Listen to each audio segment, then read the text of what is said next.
Hit and run को लेकर के मामला अभी सुलझता हुआ नज़र नहीं आ रहा है। रोज़ कोई ना कोई नए बयान इसको लेकर के आ रहे हैं और अभी भी ये पूरा जो मामला है चर्चा का विषय बना हुआ है।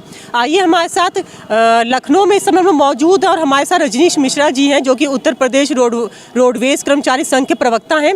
उनसे जानते हैं कि आखिर अब उनका स्टैंड क्या है और जो नए नए तरीके से बयान आ रहे हैं सामने, क्या सोचते हैं। सर, आपका बहुत स्वागत है। अंजलि जी, मैं आपको बताऊं, मैं अकेला इस आंदोलन में मेरा अकेला भूमिका नहीं है। ये समस्त जितने भी हमारे चालक बंधु खड़े हैं, परिचालक बंधु, सभी इसके शिकार हैं। हमारे साथ क्षेत्रीय अध्यक्ष हैं सेंट्रल रीजनल कर्मचारी संघ के मान सिंह जी, ये भी हमारे साथ खड़े हुए हैं। हम लोग साथ साथ ये सभी कर्मचारियों की समस्या है। सभी जितने भी ड्राइवर्स हैं, चाहे वो कार चलाने वाला हो, चाहे बस चलाने वाला हो, चाहे ट्रक चलाने वाला हो, चाहे बाइक चलाने वाला हो, ये सारी सभी की समस्या थी। मैं लगातार 3 दिन से मॉनिटर कर रहा हूँ। मैंने लगातार आपके चैनल को भी देखा है, विभिन्न चैनलों को मैं देख रहा हूँ। सरकार ने एक प्लान कर रखा है। सरकार ने एक प्लान किया है कि कुछ मीडिया तंत्र को छोड़ दिया है, कुछ वकील को छोड़ा। मैंने कल देख रहा था, एक सुप्रीम कोर्ट के वकील सर्वोच्च न्यायालय के बता रहे थे कि इससे कोई नुकसान नहीं होगा। समझने में गलतफहमी है। वो कह रहे केवल बता के आप चले जाइए। एक बात बताइए, मैं गाड़ी लेकर जा रहा हूँ, ये चालक हैं गाड़ी लेकर जा रहे हैं और सामने से कार वाला आके किसी को टक्कर मार देता है। वो वक्त टक्कर खाने के बाद इनकी गाड़ी के नीचे आ जाता है, मार के तो वो चला गया, पकड़े ये मौके पर गए। ये अगर निकल जाते हैं वहाँ से तो ये सूचना दें कि साहब फला गाड़ी से वहाँ पर एक दुर्घटना हो गई है। पुलिस पूछेगी कि पहले बताइए आप कौन बोल रहे हैं, इनका नंबर ट्रेस हो जाएगा, उसके बाद इनका नाम पता नोट करेंगे। कार वाला जब नहीं मिलेगा तो वो केस तो इनके नाम आ जाएगा ना। पुलिस तो मुकदमा लिखना है। तो सबसे बड़ी समस्या तो ये चालक के सामने आ रही है ना। मैं इसके विरोध में नहीं हूँ कि कानून आप ना बनाएं, कानून बनाएं, लेकिन उनके लिए बनाएं जो शराब पी के गाड़ी चला रहे हैं, जो 200 की स्पीड में गाड़ी चलाते हैं। एक बात बताएं, मैं इतनी बड़ी गाड़ी लेकर कोई व्यक्ति एक्सीडेंट करेगा, अगर ड्राइवर तो कितनी दूर भाग पाएगा? किलोमीटर, 2 किलोमीटर, 3 किलोमीटर के बाद में हमारा ड्राइवर, चाहे ट्रक का हो चाहे बस का हो, वो सिर्फ इस तलाश में रहता है कि या तो सुरक्षित जगह मिल जाए या कहीं पुलिस स्टेशन हमको मिल जाए जहां हम पुलिस के हमें पब्लिक की मार से बचने के लिए हम कहीं जाके पुलिस के हवाले कर दें जाके गाड़ी को। और 90% हमारे चालक यही तो करते हैं। फिर केस को बनाने की ज़रूरत क्या है कानून को? आप ज़बरदस्ती ये थोपने की आवश्यकता क्या है? और मैं देख रहा हूँ कि पूरा इसको लगा दिया गया है, स्ट्रक्चर खड़ा कर दिया गया इसको लेकर। कहीं कोई मंत्री का बयान आ रहा है, कहीं सुप्रीम कोर्ट के वकील अपनी ज्ञान आप दे रहे हैं। ज्ञान देने से मतलब सुधार नहीं होगा। अगर सुधार करना है तो आप अमेरिका आप जाते हैं। मैंने माननीय मंत्री जी अमेरिका गए, वहाँ ब्रिटेन गए, फ्रांस गए, जर्मनी गए, जापान गए, कनाडा गए, वहाँ की सड़कें आपने देखी। लेकिन मैम आप देखिए, जिस लेन में कार चलाने, बाइक चलाने के लिए लेन छोड़ी जाती है, यहाँ तो पैदल के लिए जो बनाया गया उसमें भी लोग बाइक और कार घुसेड़ देते हैं अगर जाम लगता है। तो पहले आप स्ट्रक्चर को सुधारिए। आप एक स्ट्रक्चर को सुधारिए कि यहाँ बसें चलेंगी, ट्रकें चलेंगे इस लेन में। दूसरा नहीं घुसेगा, और घुसेगा तो ऑटोमेटिक उसका चालान हो जाएगा। ऑटोमेटिक जो विदेश में है कि उसके खाते से पैसा कट जाएगा, 10,000 रुपये 20,000 का जुर्माना हो जाएगा, अपने आप बंद हो जाएगा सब कुछ। जब लोग लेन तोड़ेंगे नहीं, लाल बत्ती नहीं क्रॉस करेंगे तो कैसे दुर्घटना हो जाएंगी? उसी में कार चला रहे हैं आप, उसी में बाइक वाले को चलवा रहे हैं, उसी में रोड क्रॉस करवा रहे हैं। तो और उसके बाद आप कहते हैं चालक दोषी है। कैसे चालक दोषी है आप बता दीजिए आप। सर, देश के प्रधानमंत्री और गृह मंत्री अमित शाह से अब आपकी क्या मांग है? ये भी सुनने में आ रहा है कि अगर ये कानून नहीं रुका तो अनिश्चितकालीन जो है हड़ताल पे आप लोग जाएंगे। मैम देखिए, हम मजदूर हैं, ये जितने भी चालक हैं, हमारी कोई बहुत बड़ी वो मांग नहीं, डिमांड नहीं सरकार से। लेकिन सरकार अगर जबरन हमें फंसाने का काम करेगी, ज़बरदस्ती हमारे ऊपर कोई कानून थोपने का काम करेगी, मैं प्रधानमंत्री आपके चैनल के माध्यम से आदरणीय प्रधानमंत्री जी से, आदरणीय गृह मंत्री जी से मेरी यही अपील है सभी चालकों की तरफ से कि इन गरीब चालकों का ध्यान रखा जाए। हम जानबूझ के कोई दुर्घटना नहीं करते हैं। दुर्घटना के लिए आप स्ट्रक्चर तैयार करें, वैसी सड़कें तैयार करें। आप ये कहें कि यहाँ बाइक वाला नहीं चलेगा, यहाँ कार वाला नहीं चलेगा, हाईवे ट्रैफिक चलेगा, उसके बावजूद भी अगर हमसे दुर्घटना होती है तो जब कोई पैदल वाला हमारे सामने आएगा ही नहीं तो दुर्घटना का मतलब क्या हुआ? कहाँ से एक्सीडेंट हो जाएगा? आप तो पहले आप स्ट्रक्चर को तैयार करिए ना, तो इस कानून में बदलाव करें। और अगर करना है, ये हिट एंड रन कानून उनके ऊपर लागू होता है जो रात में फुटपाथ पे गाड़ी चढ़ा देते हैं शराब के नशे में।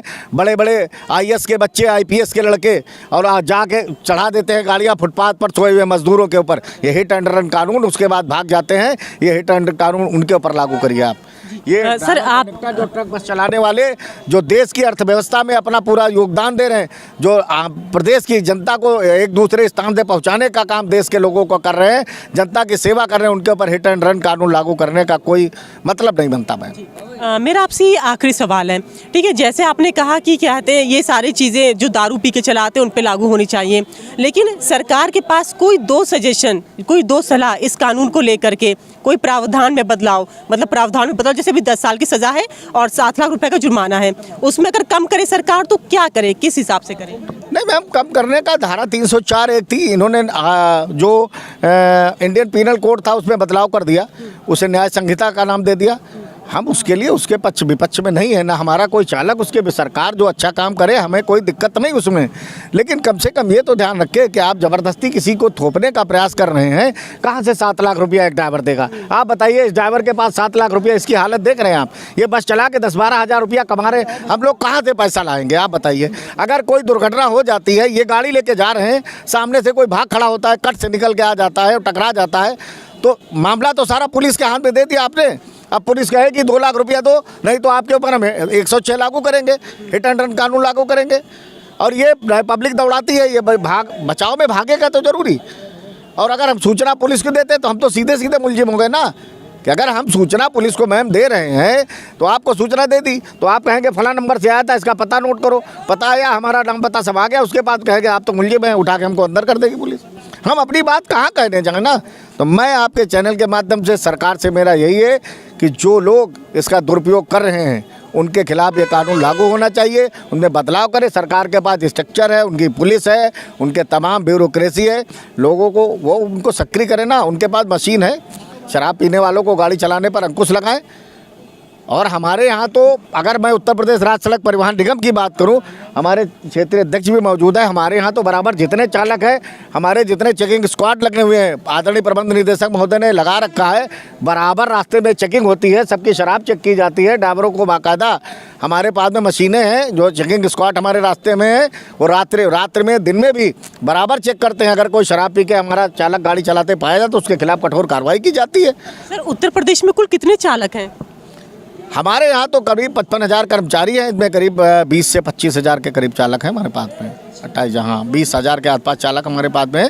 तो हमारे पास हमारा स्ट्रक्चर, हम तो जनता की सेवा के लिए मैम बने हुए ना। या तो सरकार इनके लिए करे, इनको सबको नियमित कर दे, जो नियमित कर्मचारियों का वेतन मिलता है, हर कर्मचारी को जब 40-50 हज़ार वेतन मिलेगा, उसकी क्षमता हो जाएगी चालक पर चालक को, तो वो जुर्माना भी भुगतने के अधीन होगा। सरकार राज्य कर्मचारी घोषित कर दे इनको सबको कि राज्य कर्मचारी है, जो कुछ होगा स्ट्रक्चर खड़ा कर दे, तो ये अपना अगर किसी को वेतन मिलेगा, पैसा मिलेगा तो भुगतने को भी तैयार हो जाएगा। सारे जितने अनुबंधित से लेकर जितने भी चालक हैं सब राज्य कर्मचारी हो जाएंगे। सरकार घोषित करे, नहीं करेगी ना मैम, इसलिए क्योंकि 10,000 में हमसे मजदूरी कराने पर सरकार को भी मज़ा आ रहा है, उनको भी बहुत अच्छा काम लग रहा है। और जो ज्ञान नेता दे रहे हैं या आदरणीय मंत्री दे रहे हैं या सुप्रीम कोर्ट के वकील, मैं लगातार चैनल के माध्यम से देख रहा हूँ, लगातार इस कानून को लेकर समझाने का प्रयास कर रहे हैं। वो एक बार समझाएं, अगर उनके बच्चे से एक्सीडेंट हो जाता है, ये तो समस्या तब आएगी ना मैम, जब किसी IAS के लड़के से जिसके पास लाइसेंस नहीं होगा, या उसकी पत्नी से या उसकी बेटी से या IPS के बच्चे से या मंत्री के बेटे से जब दुर्घटना होगी और कहेंगे दूसरे चालक से, जो नहीं कहते हैं ना कि चालक से कह देते तुम हाजिर हो जाओ अपने चालक से, फिर वो मना करके भाग जाएगा कि नहीं साहब मैं हाजिर नहीं होऊंगा, 10 साल की सज़ा मुझे हो सकती है दुर्घटना में। जब उनका बच्चा जेल जाएगा हिट एंड रन कानून में, इनके बच्चे को जेल जाने, उनकी पत्नी को जेल होगी, इनकी बेटी को जब जेल जाने की नौबत आएगी, तब समझ में आएगा हिट एंड कानून, ये कानून जो पास करे, जिसमें ज्ञान बांटने वाले जो लोग हैं, इन्हें तब समझ में आएगा कि इसका मजा क्या होता है कानून का। बहुत बहुत धन्यवाद सर हमसे बात करने के लिए। तो रजनीश मिश्रा थे हमारे साथ इस समय, उत्तर प्रदेश रोडवेज कर्मचारी संघ के जो प्रवक्ता हैं, तो उन्होंने बताया कि किस तरह से इस कानून में बदलाव होना चाहिए। कहा है कि वो इसके विरोध में नहीं है, लेकिन लागू किस पे करना चाहिए ये इन्होंने बखूबी हमें बता दिया है। साथ में ये भी बताया है कि जो बयान आ रहे हैं उल्टे सीधे, उस पर भी रोक लगनी चाहिए, इससे भी भ्रम फैल रहा है। और अभी भी कर्मचारी अपनी बात पर डटे हुए हैं, उनका कहना है कि इस कानून में कोई ना कोई बदलाव ज़रूर करना चाहिए, तब तक ये लोग हटेंगे नहीं। तो ऐसी और दिलचस्प जानकारी जुड़े मेरे साथ, मैं लखनऊ से अंजलि सिंह राजपूत, न्यूज़ 18।